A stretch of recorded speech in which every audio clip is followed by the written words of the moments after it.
With our Golden State Warriors in the playoffs, we thought we'd rebroadcast this piece about the design of basketball. So we'll give you nerds something to say when everyone is talking about the playoffs. It's one of my favorite episodes. I hope you enjoy it. This is 99% Invisible. I'm Roman Mars. Tomorrow night, 15,000 cheering fans will pack Madison Square Garden in New York City to witness a giant basketball doubleheader. In that cheering crowd, sitting in row C, seat 11, will be a modest 77-year-old man. Those fans won't know that he made possible the game they're watching, but you're going to meet him now. That tape is from an old New York radio show called We the People. The guest is James Naismith. 125 years ago, in 1891, Naismith was a PE instructor at a small college in Springfield, Massachusetts, when a particularly bad snowstorm struck. For days, the students couldn't go outdoors, so they began roughhousing in the halls. We tried everything to keep them quiet. Something had to be done. One day, I had an idea. I called the boys to the gym, divided them up into teams of 9, and gave them an old soccer ball. I showed them 2 peach baskets I'd nailed up at each end of the gym, and I told them the idea was to throw the ball into the opposing team's peach basket. A lot of sports don't have such a definitive point of origin, but this one does. I blew a whistle, and the first game of basketball began. That day in 1891, James Naismith invented basketball. And what rules did you have for your new game, Dr. Naismith? Well, I didn't have enough, and that's where I made my big mistake. The boys began tackling, kicking, and punching in the clinches. They ended up in a free-for-all in the middle of the gym floor. In subsequent weeks, Naismith would go on to make more rules for the game. Some of those are still around today, like the one that says players can't run while holding the ball. They have to dribble it.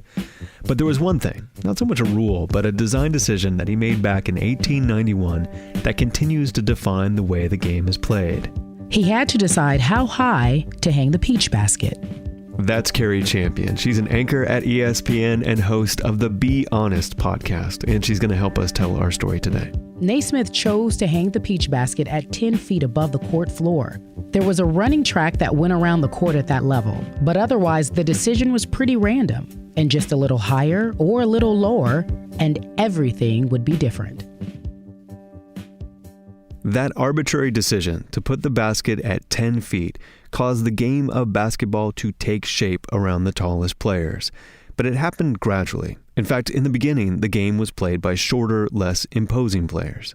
In the very early days of the game, people didn't really have a conception of height having really any importance to the game. That's writer and journalist Andrew Heisel. So a lot of the high scorers in the very early days were guys who were like 6 foot tall. It was not until a few decades in that teams started recruiting really tall guys. And at the time, they were sort of referred to often as goons. Nowadays, if you play a little rough or dirty, you might be called a goon. Back then, big men were sometimes called goons just because they were big.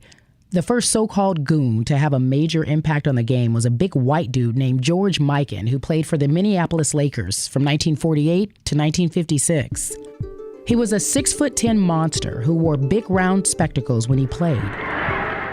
Two giants jump in front of the Laker basket. Notice the comparative size of referee Ekman.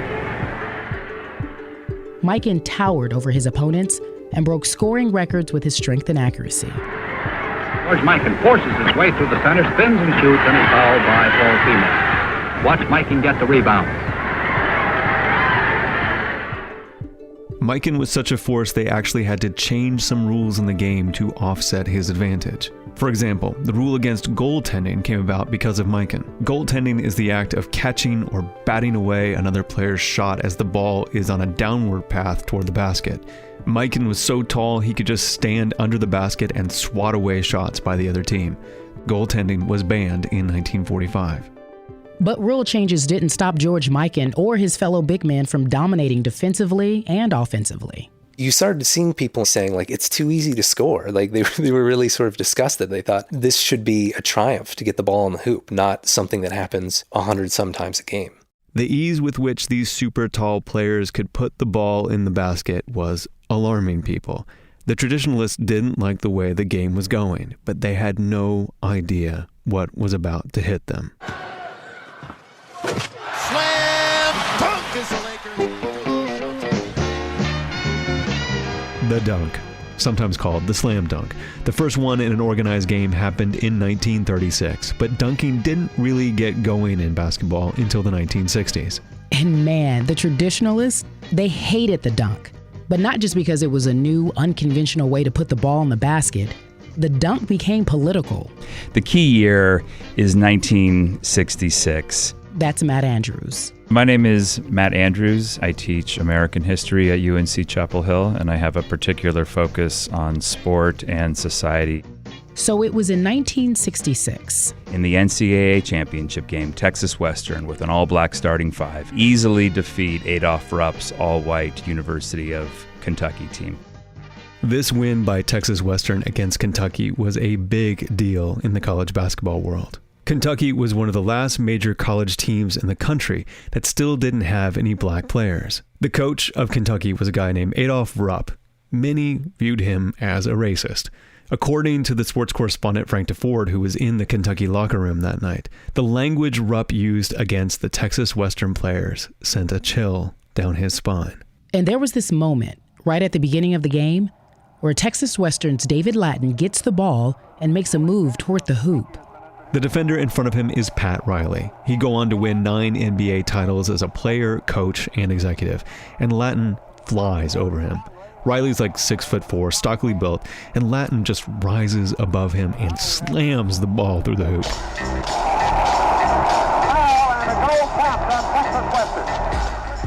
Texas's victory and Lattin's dunk were seen as direct challenges to the establishment.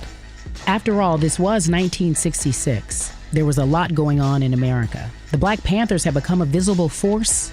In Oakland, the Panthers had armed and organized themselves to protect their communities from brutal, racist police. And many white Americans were worried a revolution was about to take place. Black power was this new evocative phrase. So that the failure to pass a civil rights bill isn't because of black power, isn't because of the Student Nonviolent Coordinating. What's so interesting about this phrase is its lack of specificity. No one is exactly sure what black power means. Into this context comes the dunk, and the dunk seems to be black power manifest on the basketball court. The dunk is physical. The dunk is forceful. You know, when you lay the ball in, you're laying the ball in. But when you dunk, you're doing it to someone. And at a time when so many white Americans are uneasy with the specter of black violence, the dunk becomes suspect. Then to scare people like Adolph Rupp even more comes a player called Lou Alcindor. He would later change his name to Kareem Abdul-Jabbar and become one of the most exciting and famous players in the history of the game. But in 1967, he was a young man, 7 feet 2 inches tall, and already tearing up the college game with his vicious dunks and fast movement. Alcindor surrounded by white shirts. Unstoppable. So the NCAA, that's the National Collegiate Athletic Association, made a decision. The only way to stop this guy was to get rid of the thing he did best, the slam dunk. In 1967, they banned the dunk. And for 10 years, there's no dunking in college basketball. Lou Alcindor, aka Kareem Abdul-Jabbar, was not happy about this. In fact, he explicitly said that the only reason for the ban was because they were scared that black guys like him were going to take over the game, although he used much stronger words. Regardless, the slam dunk was done, and college basketball was sent back in time for 10 years. Basketball was in a bad place. The NCAA administrators had made an arguably racist decision to ban the slam dunk. Meanwhile, in the professional league, the NBA, players could still dunk, but fans were losing interest. Here's Andrew Heisel again. This is, for the NBA, considered like the low point of the league. There are all of these pieces written about how the game is dying and nobody wants to watch it. And there's all these questions about why. Naismith's original accidental design decision to put the basket at 10 feet had inadvertently given us this beautiful and exciting slam dunk, but it had also caused the professional game to revolve too much around these super tall players. The game had gotten jammed up around the net. People weren't passing as much. They just hand the ball to the giant guy and he'd stand under the basket trying to put it in. This had the effect of slowing down the play, and that slowness was draining the game of its excitement. Basketball needed a design solution. People suggested a lot of fixes. No backboard, a convex backboard, a smaller basket, a bigger ball, a smaller ball, a no scoring zone around the basket, and even a height cap. Another group of coaches called for the hoop to be raised to 12 feet. None of those changes caught on. And then this guy comes along.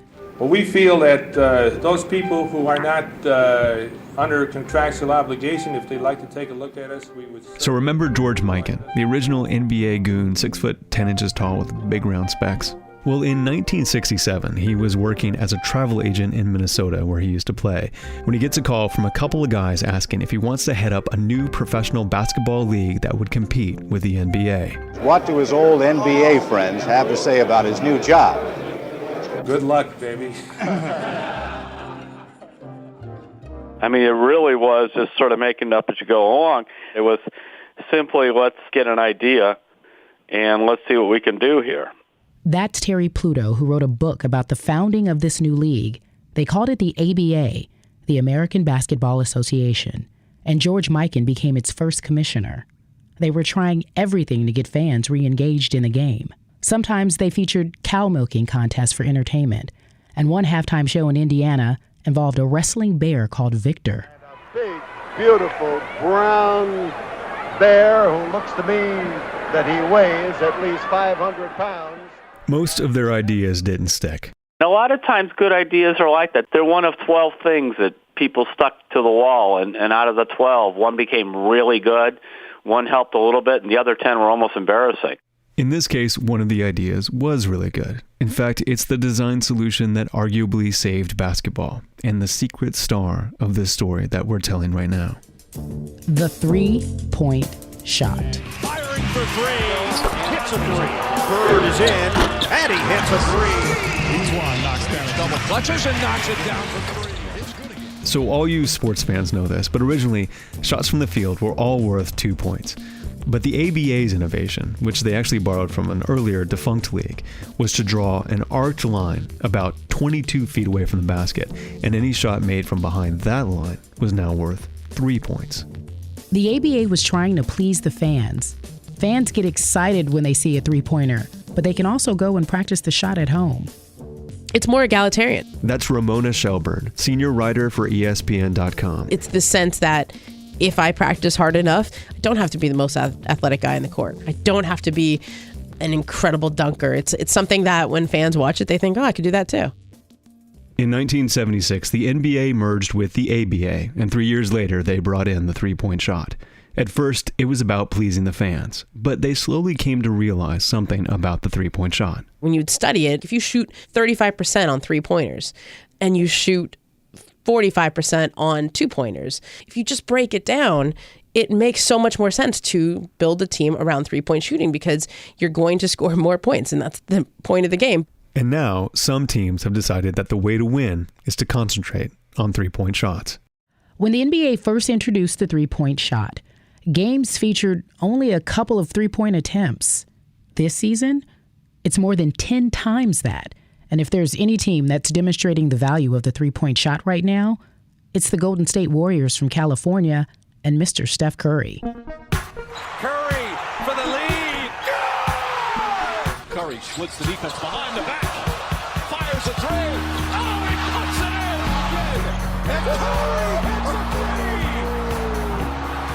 Tie game. If you don't know who Steph Curry is, he's about 6'3", so he's short by NBA standards. But this hasn't stopped him from being the star of the team and of the whole NBA. I think every kid growing up in America now is trying to be Steph Curry. He is skinny and doesn't seem to have anything physically dominant about him. And yet, when you watch him play, he's electric. Curry can hit three-pointers for Golden State from really anywhere he likes, which makes it hard to defend against him and balances the influence of the big men. Because if there are guys like Curry who can score from anywhere, then the 7-foot guys have to move away from the basket, where they're most useful, to defend. And once you allow players to score an extra point from shooting further out, the game spreads out. You get a whole new game. The game has changed for the better. There's no doubt about it. That's former Indiana Pacer Jerry Harkness. Harkness was a player in the NBA and the ABA. Because the game is exciting. The game is run and shoot, quickness, defense, opening the game up, making it more aggressive. But even though the three-point shot has had a balancing influence, some traditionalists still don't like it. I don't think it's basketball. I think it's like kind of like a circus sort of thing. Why don't we have a 5-point shot and a 7-point shot? Where does it stop? That sort of thing. But that's just me. That's just old school. That's San Antonio Spurs coach Greg Popovich speaking to ESPN about Steph Curry's Golden State Warriors last year. What Popovich is saying kind of echoes what people said about the dunk 50 years ago. That it's a trick, a departure from the fundamentals of basketball. And I kind of agree with Coach Pop. But even Popovich seems to think that the three-point shot is here to stay. To a certain degree, you better embrace it. You're going to lose. And every time we've won a championship, three-point shot was a big part of it. Instead of designing the beautiful, powerful dunk out of the game, we designed a counterbalance, the three-point shot. And now the game is more inclusive than it's ever been. You've got these little guys that can shoot bombs from anywhere on the court, and there's still room for the big guys close in. The three-pointer and the dunk have become the yin and yang of basketball. All of this has sort of been by accident. The 10-foot-tall basket, the dunk, the three-point shot. But then again, the game wasn't carefully designed in the first place. Really, it came about because all James Naismith wanted was to stop some rowdy kids from getting into too much trouble. And the whole thing started with a couple of peach baskets I put up in a little gym 48 years ago. I guess it just goes to show what you can do if you have to.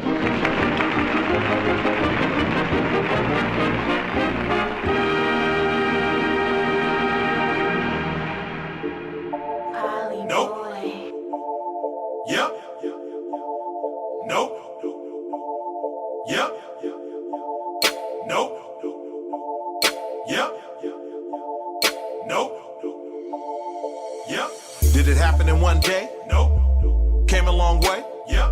Never know what kind of angle? No. Crossover, break your ankle? Yeah. Sloppy with the rock? No. Steph Curry with the shot? Yeah. Suckers? No. Splash Brothers? Yeah. The Houston Rockets actually broke the Golden State Warriors record for the most threes in a season this year. But the Warriors, led by Steph Curry, are still dominating the NBA from beyond the three-point arc. In Game 2 of the 2017 NBA Finals, Golden State set a new record for the most three-pointers in a final game. This episode was a collaboration with our friends at ESPN and is part of a podcast miniseries they produced called Dunkumentaries. It's a collection of stories all related to basketball's slam dunk. It ran last year, but it's still available on the ESPN mobile app, iTunes, or wherever you get your podcasts.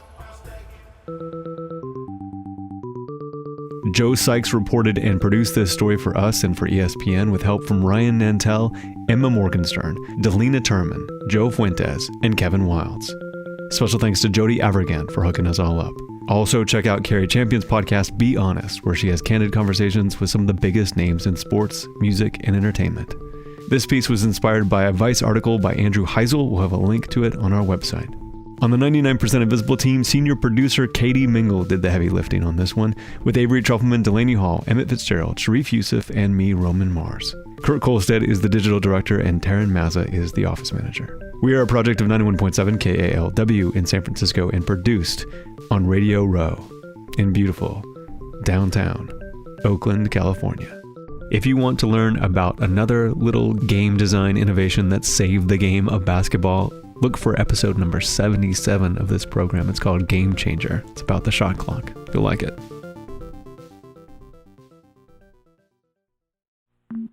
You can find 99% Invisible and join discussions about the show on Facebook. You can tweet at me at Roman Mars and the show at 99pi.org. We're on Instagram, Tumblr, and Reddit too. But the nexus of all things 99pi is at 99pi.org.